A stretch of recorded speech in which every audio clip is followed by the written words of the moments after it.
नमस्कार साथियों, 12वीं कक्षा हिंदी विषय के अंतर्गत काव्य खंड का 10वां पाठ और अंतिम पाठ गजल, जिसके लेखक हैं फिराक गोरखपुरी। तो इसमें हम 2 वीडियो बना चुके हैं।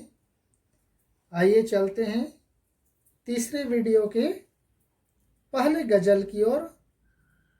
8वां गजल। आबो ताब असरार न पूछो, तुम भी आंखें रखो हो। ये जगमग बैतों की दमक है, या हम मोती रोले हैं।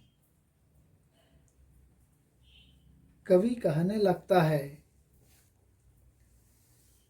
कि तुम मेरी शायरी के चमक दमक, आबो ताब असरार, शायरी के चमक दमक पर ही मत जाओ, इस पर ही तुम फिदा मत हो। तुम भी आंखें रखो हो, तुम इस पर नजर रखो, तुम इस पर ध्यान दो। ये जगमग बैतों की चमक है, या हम मोती रोले हैं। ये हमारे हृदय की पीड़ा की अभिव्यक्ति है, जो आंसू रूपी मोती के माध्यम से प्रकट हो रहे हैं। और यह हृदय की पीड़ा की अभिव्यक्ति शब्दों के माध्यम से शेर के रूप में प्रकट हो रहे हैं। जैसे हमने आत्म परिचय में देखा कि वह अंदर की भावनाएं होती हैं, वह शब्दों के माध्यम से व्यक्त होता है।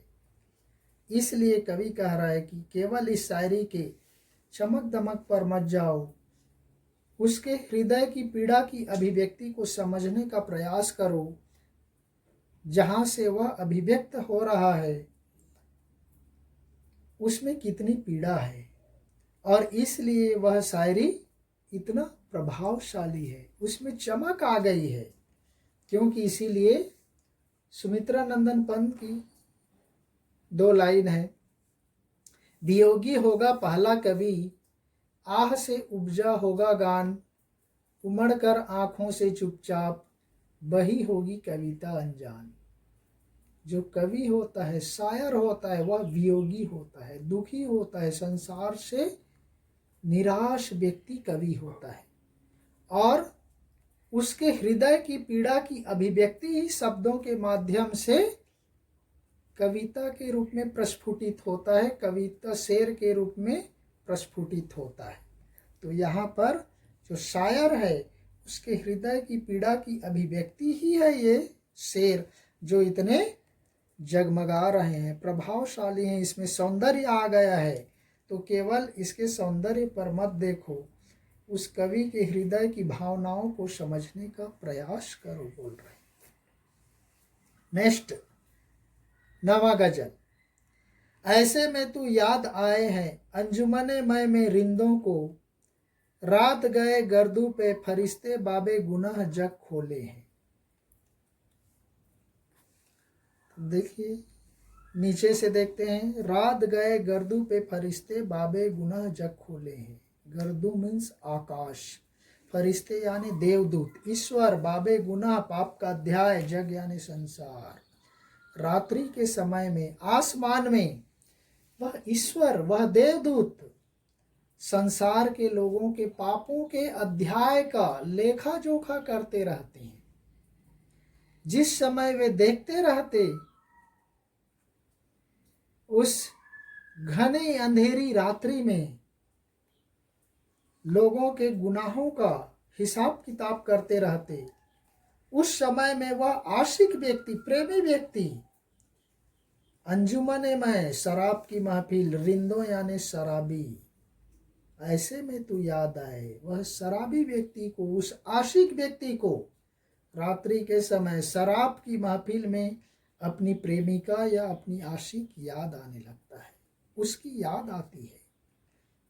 तो जिस समय रात्रि में आसमान में देवदूत संसार के लोगों के पापों के अध्याय का लेखा जोखा करते रहते, उस समय वह प्रेमी या आशिक व्यक्ति शराब की महफिल में अपने प्रेमी को याद करते रहता है, उस प्रेमी की याद में खोया रहता है। नेक्स्ट 10वां और लास्ट गजल। सदके फिराक एजाजे सुखन के कैसे उड़ा ली ये आवाज, इन गजलों के पर्दों में तो मीर की गजलें बोले हैं। यहाँ पर फिराक गोरखपुरी और मीर की गजलों की तुलना की गई है। मीर भी एक श्रेष्ठ गजलकार हैं जिसकी तुलना फिराक गोरखपुरी के इन गजलों से की जा रही है।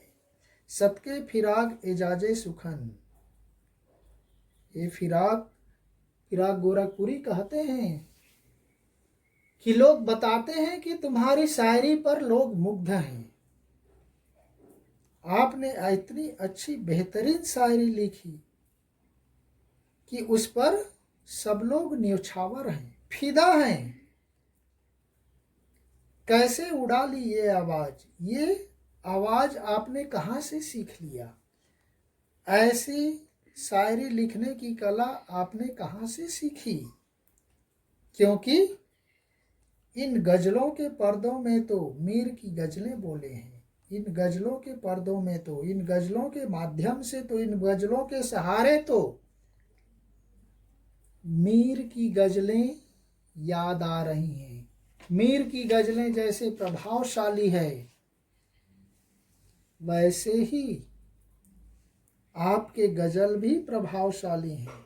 अर्थात जितना महत्व मीर की गजलों को दिया जाता है, जितने प्रभावशाली मीर के गजल हैं, हे फिराक आपके गजल भी वैसे ही प्रभावशाली हैं, सुंदर और मनोरम हैं, बोल रहा है। तो इसलिए इस तरह के गजल लिखना आप कहाँ से सीख लिए? आपके इस गजल पर तो लोग कुर्बान हो रहे हैं, मुग्ध हो रहे हैं, इसलिए ये मीर की गजल से कम नहीं है, बोल रहे।